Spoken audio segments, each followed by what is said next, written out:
В Якутии начинаются работы по обеспечению безопасности дорожного движения и сохранности ледовых переправ автозимников. Так, с 26 марта начнутся поэтапные работы по снижению грузоподъемности. Подробнее об этом расскажет наш корреспондент Сарглана Неустроева. Сарглана, здравствуй. Ждем подробностей.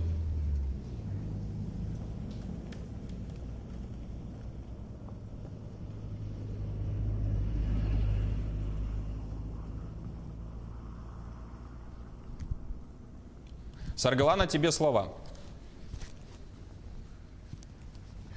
Василий, здравствуйте. Сейчас я нахожусь на ледовой переправе Якутск-Нижний Бестях. Здесь, а также на переправе Хандыга-Мегина-Алдан. С 26 марта будет запрещен проезд автомобилей с общей массой свыше 30 тонн. По тем же показателям с 1 апреля будет запрещен проезд через реку Вилюй на переправах. 30 тонн – это максимальная допустимая грузоподъемность. Далее, с первых чисел апреля допустимая норма будет только снижаться вплоть до 10 тонн. Уже сейчас сотрудниками МЧС проводятся профилактические работы, однако до сих пор стоит проблема с несанкционированными переправами, где данные меры предосторожности не действуют. Подробнее об этом нам сообщил сотрудник МЧС. На сегодняшний день уже составлено 165 административных дел.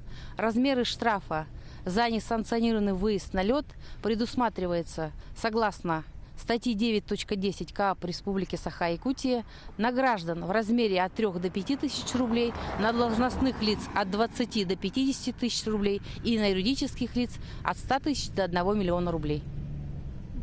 А как еще будут проходить работы по вот этим несанкционированным переправам? Как их будут проверять?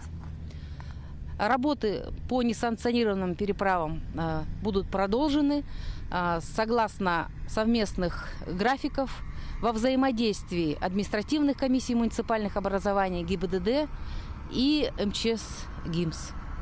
А на сегодняшний день сколько таких переправ обнаружено? На сегодняшний день обнаружено 39 несанкционированных выездов. По всем ведется работа. Сроки снижения грузоподъемности ледовых переправ могут быть скорректированы в зависимости от состояния ледовых покровов и погодных условий. Ну а подробности можно узнать на сайте Упрдора Вилюй. У меня на этом все, Василий. Да, Сарглана, спасибо за информацию.